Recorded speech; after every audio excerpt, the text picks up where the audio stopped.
An AI model didn't solve the Riemann hypothesis, but it apparently found a meaningful new result around it.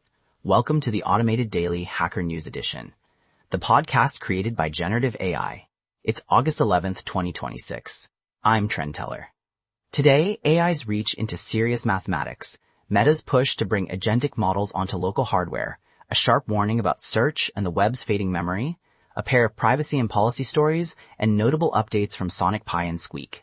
This episode is brought to you by 11 Labs. 11 Labs lets you discover the future of AI audio with cutting-edge voice technology. Find the link in the episode notes. We'll start with the most surprising AI story of the day. Anthropic says an unreleased research version of Claude made real progress on a long-standing problem related to the Riemann hypothesis. It did not solve the headline problem itself, but the company says the model improved an important bound in the area, and that result was checked by human mathematicians and backed with a formally verifiable proof. Why this matters is simple. For years, the promise of AI in science has often sounded bigger than the actual output. This is interesting because it points to a narrower but more credible role, where models may help researchers test ideas, explore dead ends faster, and occasionally uncover something genuinely new. It's not a machine replacing mathematicians, but it may be a sign that frontier models are becoming more useful as research collaborators. Staying with AI, Meta has announced Muse Glimmer, an open-weight 30 billion parameter model aimed at agent-style tasks while still being practical to run locally on a Mac or PC with a single consumer GPU. The pitch here is less about chatbot novelty and more about control. Developers could build coding assistants, local automation tools, and private workflows that do not need to send everything back to the cloud. That's a meaningful shift. A lot of the industry's most capable systems still assume always, on servers and expensive infrastructure. When bigger models start moving onto local hardware, even with some trade-offs, it changes the economics and the privacy story. It also reinforces a broader trend in AI right now. The battle is no longer just over who has the biggest model, but who can make useful models practical where people actually work.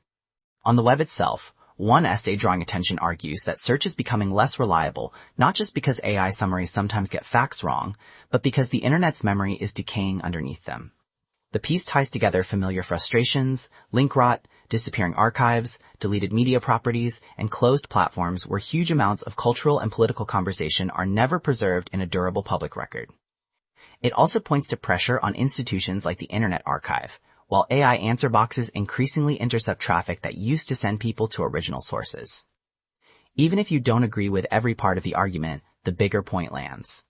Search is not only a product anymore, it's part of society's memory system. And if that system gets thinner, more commercial, or more machine-mediated, then trust in information becomes a much harder problem to solve. There are also two policy stories worth grouping together because both are really about consent, identity, and control online. First, a widely circulated article argues that British advocacy networks and their U.S. affiliates are helping push age verification and digital ID rules in America under the banner of child safety. The piece is strongly argued and clearly opinionated, but the reason it resonated is that it highlights a real tension.